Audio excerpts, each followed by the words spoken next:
Assalamualaikum warahmatullahi wabarakatuh.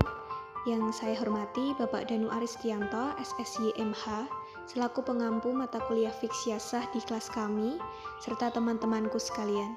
Di sini saya Erita Vidianingrum dengan NIM 212111217, mahasiswi Prodi Hukum Ekonomi Syariah kelas 3F, akan menjelaskan mengenai pendekatan kajian fikih siyasah dan perkembangan kajian fikih siyasah. Yang pertama, saya akan menjelaskan mengenai pendekatan fikih siyasah. Pendekatan fikih siyasah ini dibagi menjadi tiga. Yang pertama yaitu pendekatan normatif, yang kedua yaitu pendekatan sosiohistoris, dan yang ketiga yaitu pendekatan filosofis. Pendekatan yang pertama yaitu pendekatan normatif. Pendekatan normatif diasumsikan bahwa memahami kajian politik dalam Islam tidak dapat dilepaskan dari disiplin yang sangat dominan, yakni fikih. Namun, tidak bisa disangka lagi bahwa kajian politik dalam sejarah Islam dengan menjadikan fikih sebagai optiknya tidak bisa dilepaskan dari bidang yang lain, yakni teologi. Membahas politik dalam Islam secara normatif berarti mendaraskan dalam bingkai fikih juga teologi, menggambarkan argumentasi masing-masing kelompok yang disarikan dari teks-teks keagamaan.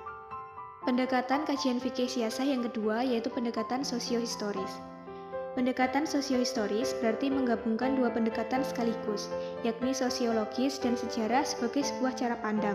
Karena itu, mengkaji politik Islam dalam kerangka sosiohistoris berarti melihat elemen-elemen dalam panggung politik Islam dari aspek sosial, meliputi interaksi, struktur, simbol, institusi, dan lainnya, dan kesejarahan atau peristiwa dengan memperhatikan unsur, tempat, waktu, objek, latar belakang, dan pelaku. Pendekatan kajian fikih siyasah yang ketiga yaitu pendekatan filosofis. Pendekatan filosofis tentu saja bermaksud untuk melihat kandungan nilai atau substansi dalam setiap formasi politik Islam. Yang kedua, saya akan menjelaskan mengenai perkembangan kajian fikih siyasah. Perkembangan kajian fikih siyasah ini dibagi menjadi tiga periode. Yang pertama yaitu periode klasik, yang kedua yaitu periode pertengahan, dan yang terakhir yaitu periode modern. Periode yang pertama yaitu periode klasik. Ciri yang menandai perkembangan kajian fikih siyasah pada periode klasik adalah kemapanan yang terjadi di dunia Islam. Secara politik, Islam memegang kekuasaan dan pengaruhnya di pentas internasional. Dan pada periode ini terdapat dua dinasti, yaitu Bani Umayyah 661-750 Masehi dan Bani Abbasiyah 750-1258 Masehi. Akan tetapi, pada masa kekuasaan Bani Umayyah, kajian fikih siyasah ini masih belum muncul. Bani Umayyah ini lebih mengarah kebijaksanaan politiknya pada pengembangan wilayah kekuasaan. Memang ada kelompok oposisi seperti Khawarij dan Syiah pada masa ini, tetapi tidak mempunyai pengaruh yang kuat.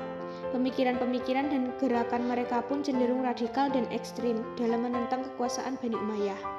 Sedangkan pada masa daulat Bani Abbasiyah, barulah kajian fikih siyasah ini mulai dikembangkan. Namun demikian, kuatnya pengaruh negara membuat kajian yang dikembangkan oleh para ulama ketika itu cenderung mendukung kekuasaan. Periode yang kedua yaitu periode pertengahan. Pada periode pertengahan ini ditandai dengan hancurnya kerajaan Abbasiyah pada 1258 Masehi di tangan tentara Mongol. Pada masa ini, kekuatan politik Islam juga mengalami kemunduran. Karena itu, kecenderungan pemikiran Islam mengalami kemunduran. Tokoh yang mengalami langsung tragedi penyerangan tentara Mongol ke Baghdad adalah Ibnu Taimiyah pada tahun 1263 sampai 1328 Masehi. Ibnu Taimiyah memiliki pemikiran siyasah yang sedikit berbeda dengan pemikiran Sunni abad klasik. Berbeda dengan Sunni, pemikiran sebelumnya, Ibnu Taimiyah tidak memandang institusi imamah sebagai kewajiban syar'i, tetapi hanya kebutuhan praktis saja.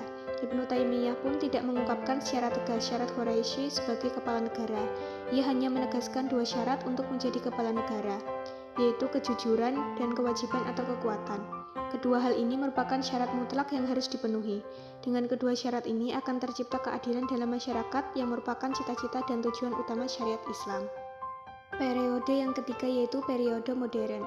Periode modern ditandai dengan oleh semakin lemahnya dunia Islam di bawah penjajahan bangsa-bangsa barat. Hampir seluruh negeri muslim berada di bawah imperialisme dan kolonialisme barat.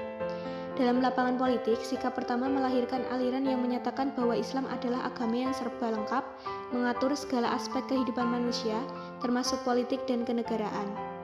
Sikap kedua melahirkan aliran yang berpandangan bahwa Islam hanya memberikan seperangkat tata nilai dalam kehidupan politik kenegaraan umat Islam. Sedangkan sikap ketiga melahirkan aliran sekularisme yang memisahkan kehidupan politik dari agama. Pemikiran inilah yang selanjutnya berkembang hingga masa kontemporer. Menurut pemikir tokoh-tokoh aliran pertama, mereka memandang Islam sebagai supermarket yang menyediakan segala kebutuhan hidup manusia dan manusia tinggal melaksanakan saja ketentuan-ketentuan tersebut.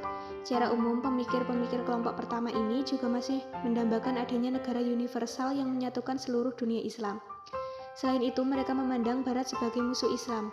Oleh sebab itu, segala yang datang dari Barat harus ditolak, karena tidak sesuai dengan kepribadian Islam. Sedangkan pemikir kelompok kedua yaitu Ali Abd al-Razik memandang bahwa Islam tidak mempunyai tata aturan tentang politik. Nabi Muhammad SAW diutus tidak lain hanyalah untuk menjadi rasul dan tidak berpretensi untuk membentuk negara dan kekuatan politik. Tetapi menurut Toha Hussein, supaya Mesir dan umat Islam umumnya dapat meraih kemajuan, jalan satu-satunya adalah dengan meniru dan mengadopsi peradaban Barat. Sedangkan menurut pemikiran ketiga yaitu Abduh berpendapat bahwa kepala negara adalah penguasa sipil yang diangkat dan diberhentikan oleh manusia. Abduh menambahkan, Islam juga mengatur hukum-hukum tentang masalah-masalah hubungan antar manusia.